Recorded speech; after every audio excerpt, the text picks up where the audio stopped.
who it is. Oh, What an absolute visual treat to see you. thank you. Nice to see you too. Oh my goodness, it's been so long. Yeah, too long. Yeah. I know. I think, do you know? So, first and foremost, I should introduce everyone. First of all, to What's Your Story, which is the push event for World Mental Health Day, where we basically are sharing the mental health journeys of so many of our favorite people, with the hope that obviously then we will share with individuals exactly what's been going on, how they live their lives, how the inspiring stories that they have and the practical tools that they have, so we can all learn from them and hopefully live our lives in a slightly better way as well. But then obviously to introduce the amazing Sébastien, who I will introduce, but I do want to say first and foremost that the incredible Sébastien came into my world probably about 5 years ago. Push has been running now for 6 years. But Sébastien joined us for one of our first ever events and told his story and all of his incredible experiences and inspiration. I thought, right, I want him back to do more stuff with us. So without further ado, let me tell you a little bit about Seb, who is just the most wonderful man. Founder and global ambassador for free running, Seb Foucan is an international personality who became a household name when he starred in Dancing on Ice on ITV. Now, what I love most about Seb is his philosophy around the sport, and actually about, you know, how combining this movement with the urban environment means that actually individuals as well as businesses can learn how to challenge themselves. And I think really that for me lies at the heart of all of us looking at how we can understand ourselves and manage ourselves. Seb, over to you. Hello, how are you? Hello, I'm fine, thank you. And you? I'm Nice really to see you. good. I'm really good. I'm on the second interview of 20, so you've still got me very sparky. Okay. The energy levels are high, that's for sure. Tell me what's been going on with you. How are you? I mean, it's been so long since I saw you. How have the last 5 years been? I mean, sum it up. Like everyone, I think it's a roller coaster. You know, you got up and down.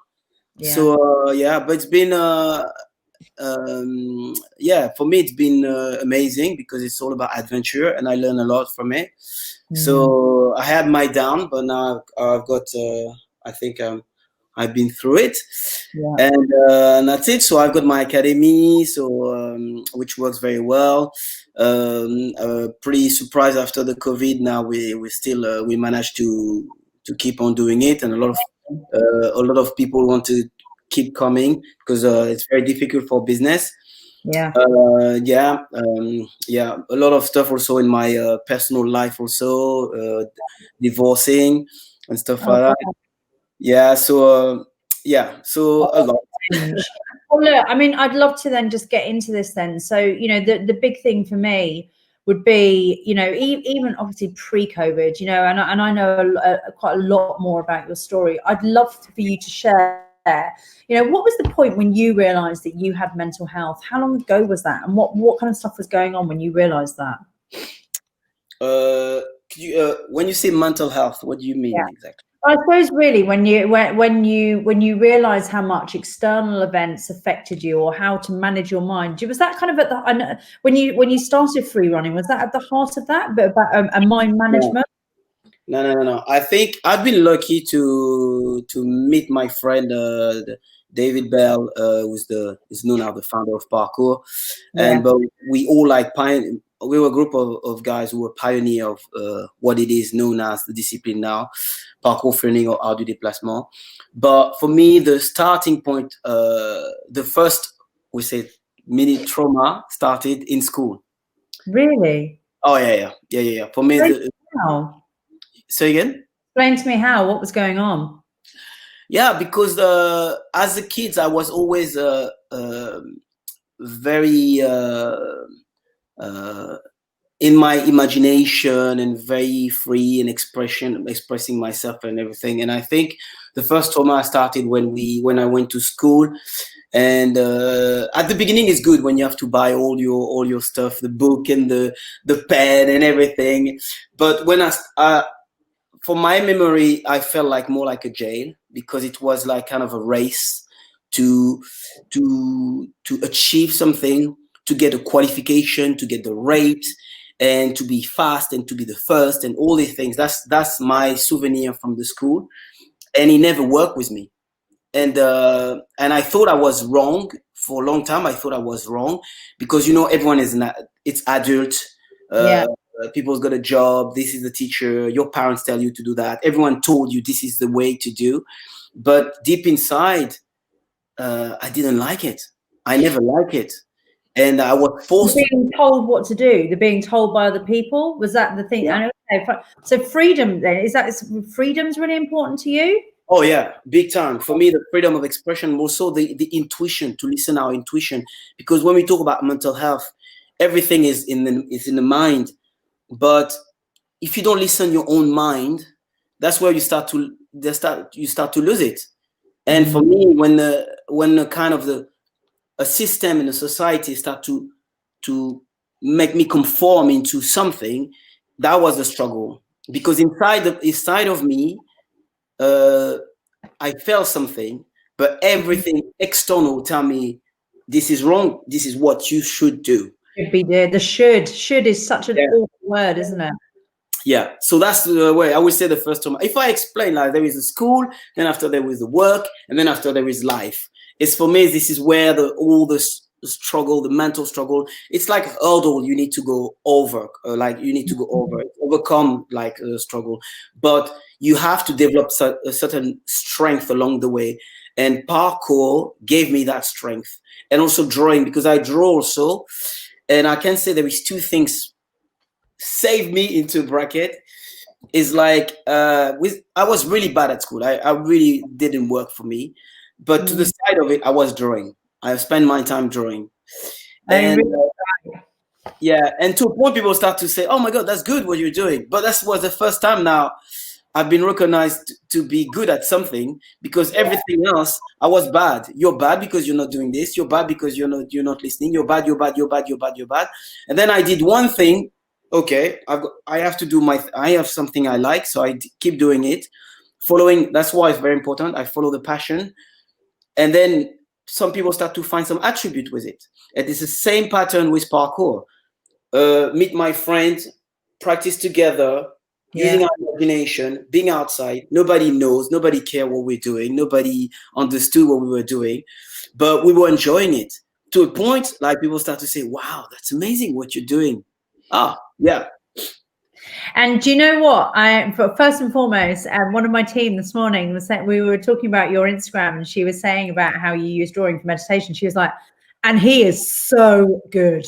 He's so good at it. But listen, you know, what I love about this, you know, in order for someone to be at their best, right? In order for someone to manage their mind, we have to be in a state where we're going towards something, right? Rather than us being in fear. As soon as we're going in fear, we're not using the prefrontal cortex, right? We're not in the thinking part of our brain. We're back into fight or flight mode. And I love what you've said here about how actually, you know, listen, I found that this stuff was really challenging. And and it's not for me to say whether or not that's an intelligence thing or a skill thing. It might actually just have been, it didn't work with your values, right? If your values are around freedom, being in school and being told what to do ain't going to be right for you. But what you did do is find the things that were really, really good for you. And you knew that you had that passion for. And in following those, that's how you thrived, right? And the reason I want to pick that out is because, number one, I don't think that in many instances in education, or within the schooling system, we are given the opportunity for that. We're given the opportunity to think about the stuff that we like.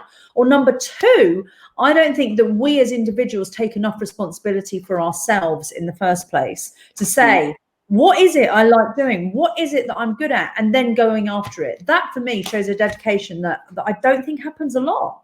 Yeah. Oh yeah, because it's a system. It's a way of how it's made. It's like it's been made for a lot of people. Okay, how can we make a lot of people working? So they create something which is efficient, but it's not.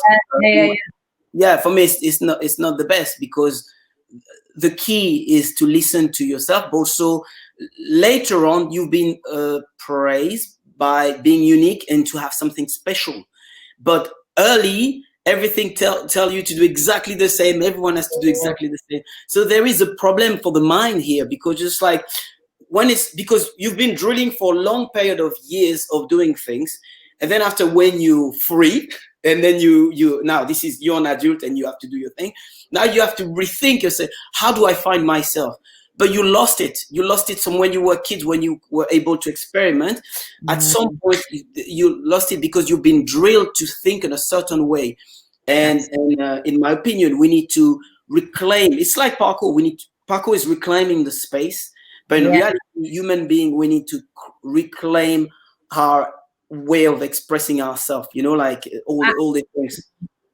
Oh my God. And listen, I agree with you so much. You know, you look at, funny enough, I was looking at a video this morning on blooming Facebook, and it was of this little boy at a concert, and he was going for it. Like, he was dancing, he was in the moment. And, you know, the comment was, when was the last time that you were this free? You know, and I suppose that the problem that we have is that so often, you know, with these beings that we start at, because of the belief structure that we end up adopting and the stuff that's happening to us, we can't do this, we shouldn't do that. If you do that, it's bad. You know, all of this stuff that's happening. And we end up, you know, a child is the only thing that a child fears is falling over, right?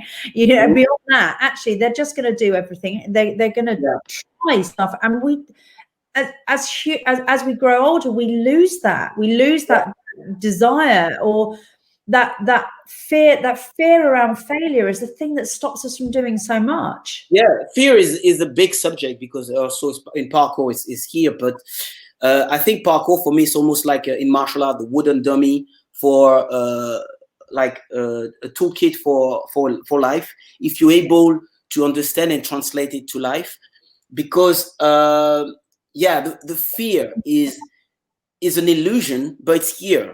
And we shouldn't be ruled by fear. I always say that I cannot stay with people who don't want to fight fear, because for me it's like life is made of challenge. Life is always going to be a struggle, but life is challenging. When you look at a movie, you look at Indiana Jones, you like him. Why? Because it has obstacles and stuff like that. So if we had no obstacle, if we have no danger, no risk, the story is not interesting. So what is that story? So we need to embrace the fact, like, in life there will be struggle, there will be challenge, and we need to go for it. This is what it is. We're not designed to go for the routine. This is not who we are. Like COVID, people can see, oh, the COVID, oh my God. Yeah, of course. Yeah, let's assess it. Yeah, we need to be careful. We need to do some procedure to take care of everyone, the elderly. However, we cannot be ruled by fear. We need to live. So the idea of being contained in lockdown is like, how could you turn this into something positive, and how you can rethink your life. This is the opportunity to rethink your life, where we were like all working, like routine, working. You're like music to my ears. And then you've got the COVID, it's coming, and people say, oh my God. Yeah, you can see it in a bad way, or you can see it in a good way. For me, the good way is very simple. It makes you rethink and reshape all your thing. It makes you take your head out of your stuff and say, your ass. Yeah.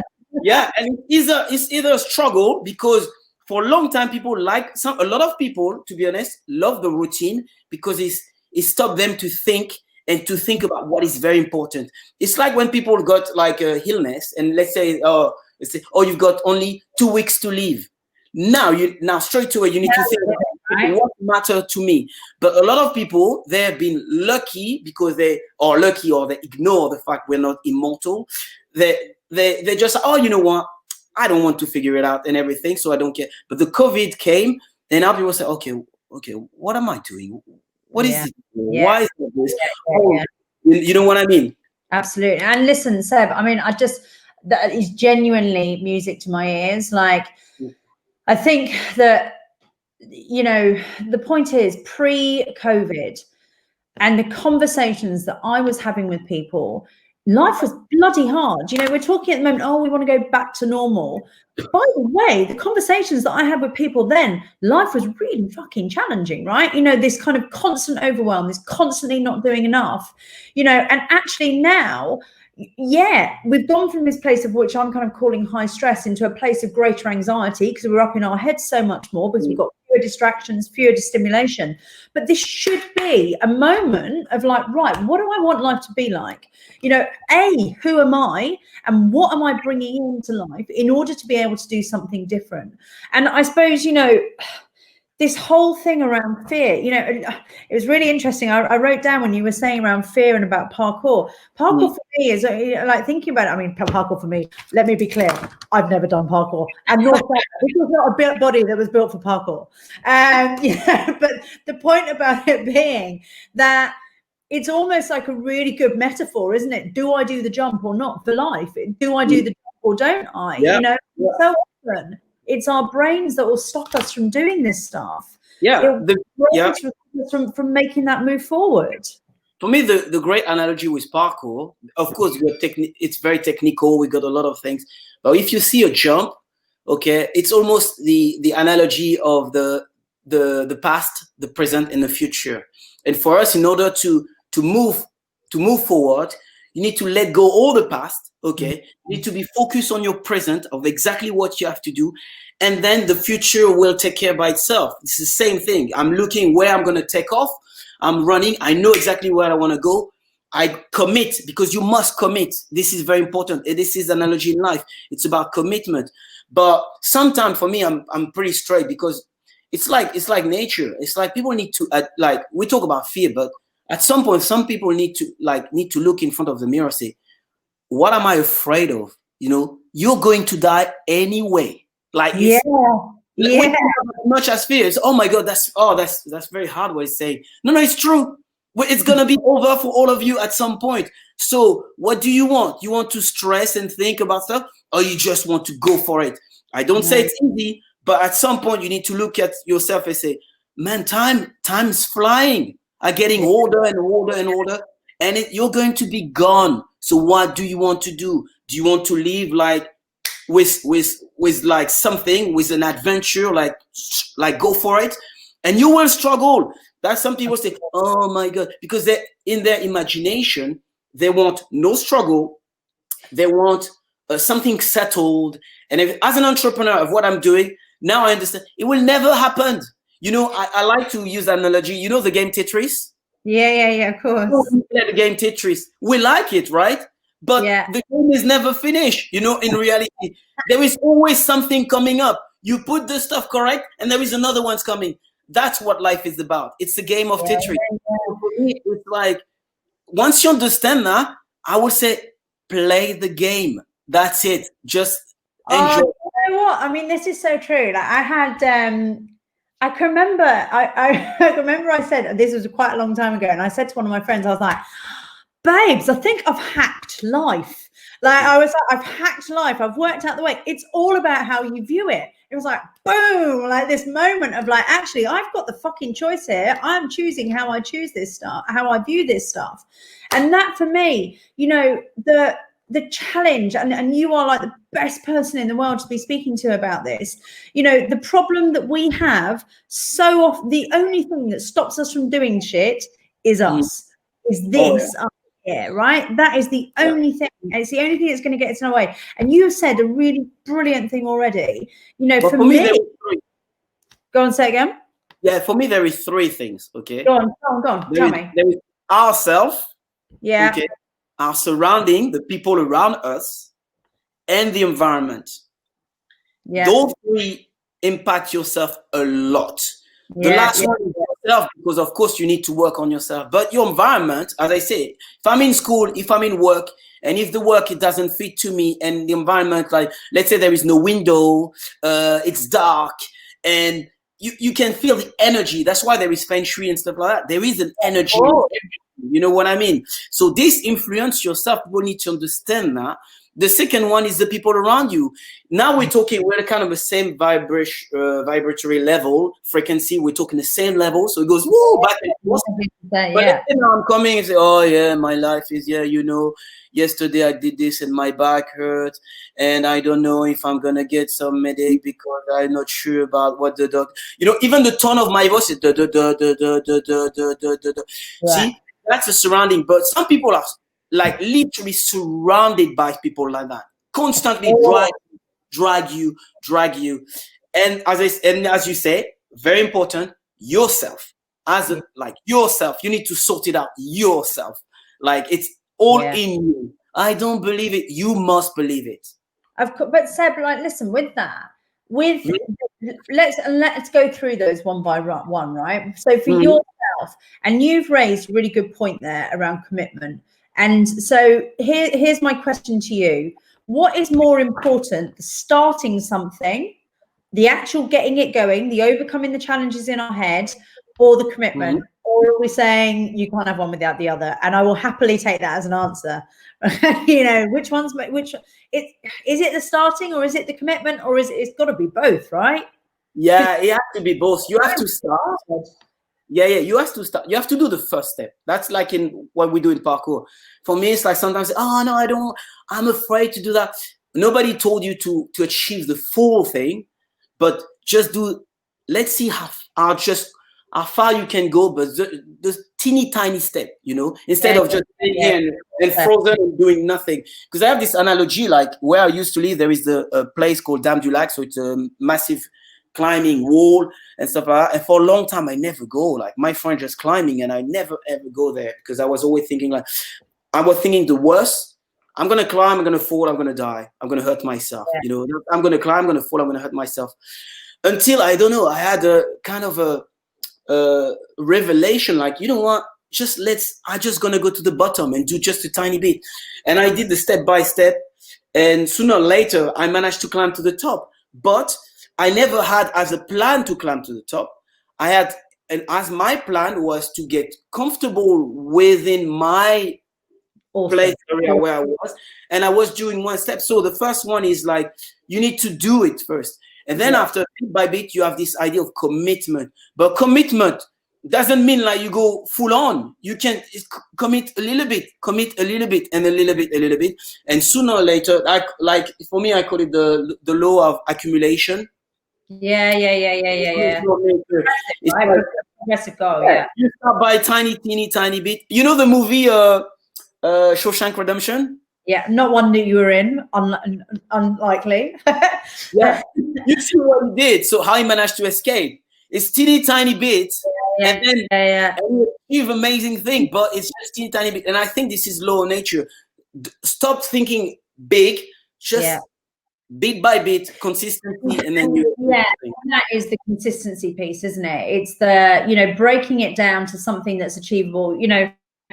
Something that we talk a lot about, kind of controlling the controllables. What is the stuff that's within my control? Okay, well, within my control is that, rather than running, I set myself a goal for September, which was about moving 400 kilometers across the month, which sounds like huge. But I knew that every single day that was 14 kilometers, right?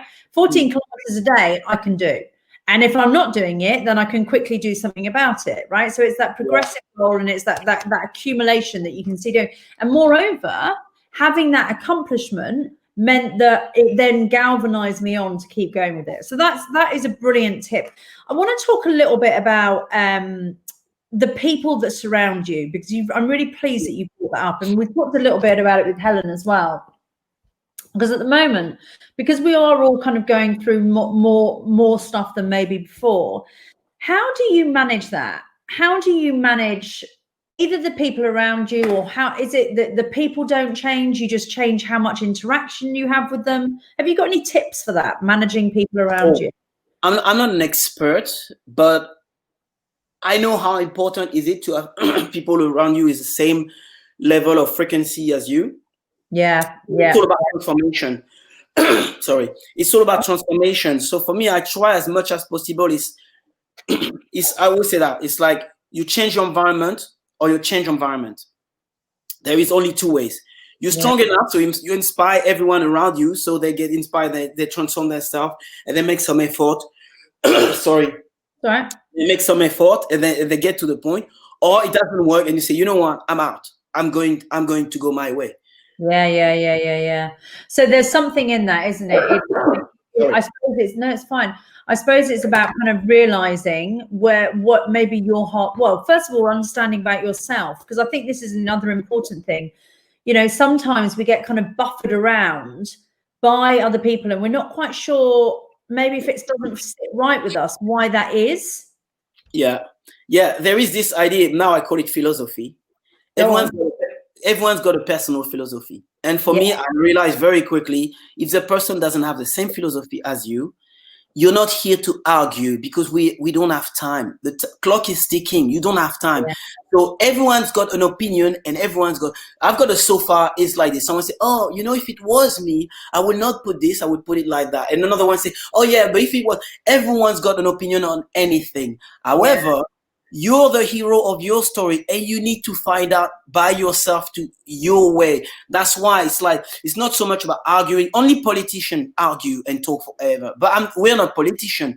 You're supposed to work on your life and even find out something you don't even know if it's right or not. But you've got the right to find out by yourself. You know, you got one life. This is your life. You do what you want. I've got my life. I do what I want. As far as you're not hurting anyone. For me, I need to go to find out, because nobody knows. I had teachers who tell me what to do and how to do it. And I know now, I'm an adult, they're even struggling in their own life. So they try to give you some advice, but they were not even really settled with their own life. You know what I mean? So for me, life is like that. So surrounding is one thing, but we must listen to ourselves. And we need to go on, because everyone, that's why I say everyone's got an opinion on anything. But as a leader and a captain of your life, you cannot have two leaders. You see it in sport.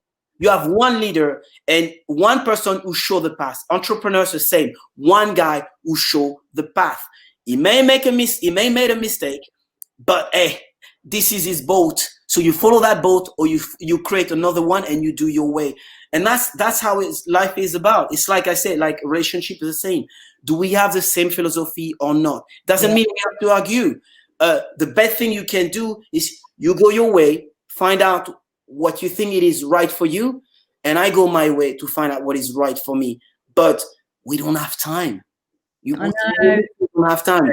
Do you know what? I mean, this is really interesting, isn't it? Because, you know, we end up in a space, be that in relationships, you know, be that at work, be that within our personal lives, you know, we all have entirely different identities. You know, our values and our identities are like a suit of armor that we each wear that makes us entirely individual. No one person has got the same brain as someone else. Yeah. And, you know, we kind of spend our time trying to either maybe change the opinions of others or put our opinions on others. And I suppose there's something isn't there, about actually coming back to this place, focusing on what I can control, you know, i.e. my stuff. So rather than me putting my focus on you and what you're doing, bringing it back to me. But I think in particular in relationships, you know, and we go through this all the time within personal life and within work life. The crucial thing, you know, I have these conversations with so many clients, and it's so interesting now when we're in a space when we're not together so much. The crucial thing we've got to be doing is getting better at communication, right? Getting really good at communication, not making assumptions, setting out expectations, setting boundaries. And if we can do that, it might not always work, but that is the one thing. If you're not clear on what you want, how you want it, and then tell someone else, how the hell are they going to know, right? Yeah, it's true. It's one of the area I'm not really good at. I work on it, because now with my academy and everything I'm doing, I'm getting better.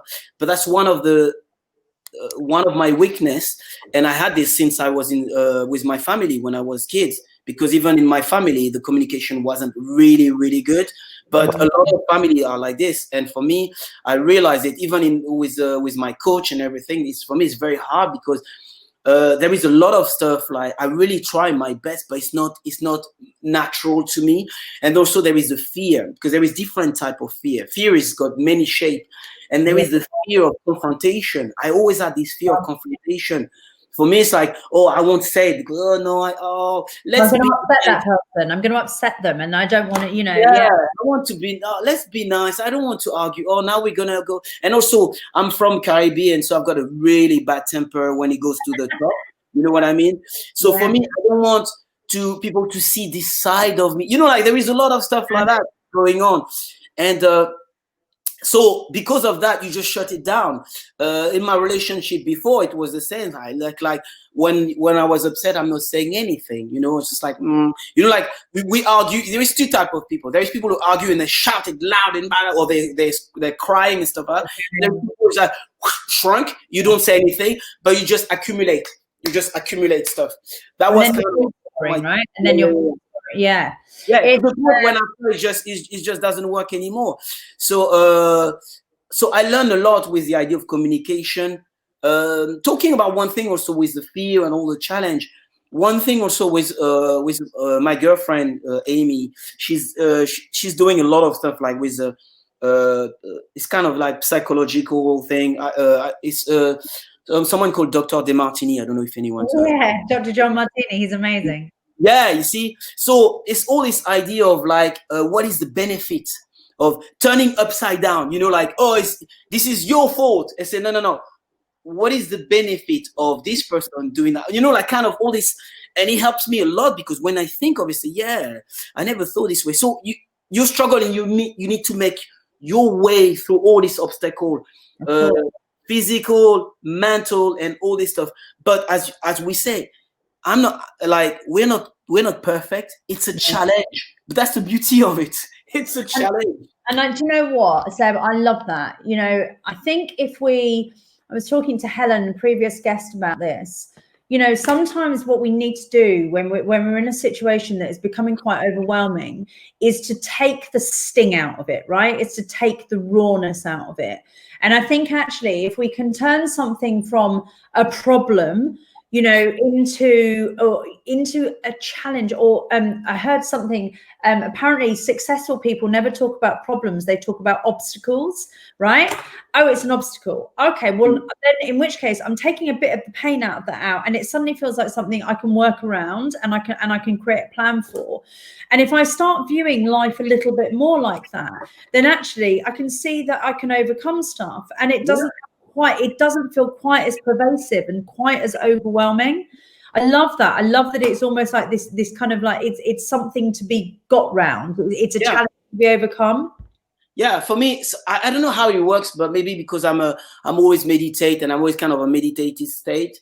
But you know, when I talk about the game Tetris, it came because with my company and everything, I really try to do be a successful entrepreneur, and my business is working very well and everything. But where I was wrong is I was conditioned in thinking like it has to settle and has to be perfect. I need to have this amount of coach, this amount of assistant. The first aid has to be this has to be this, the insurance, the lawyer, everything has to be like boom. Yeah. And once everything is settled, I can have a rest. That was a massive mistake. Because there is always something wrong.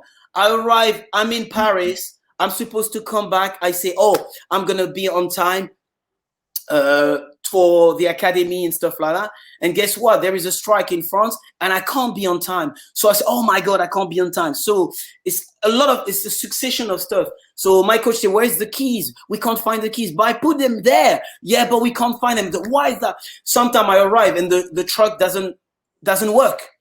So and for example, I give some right.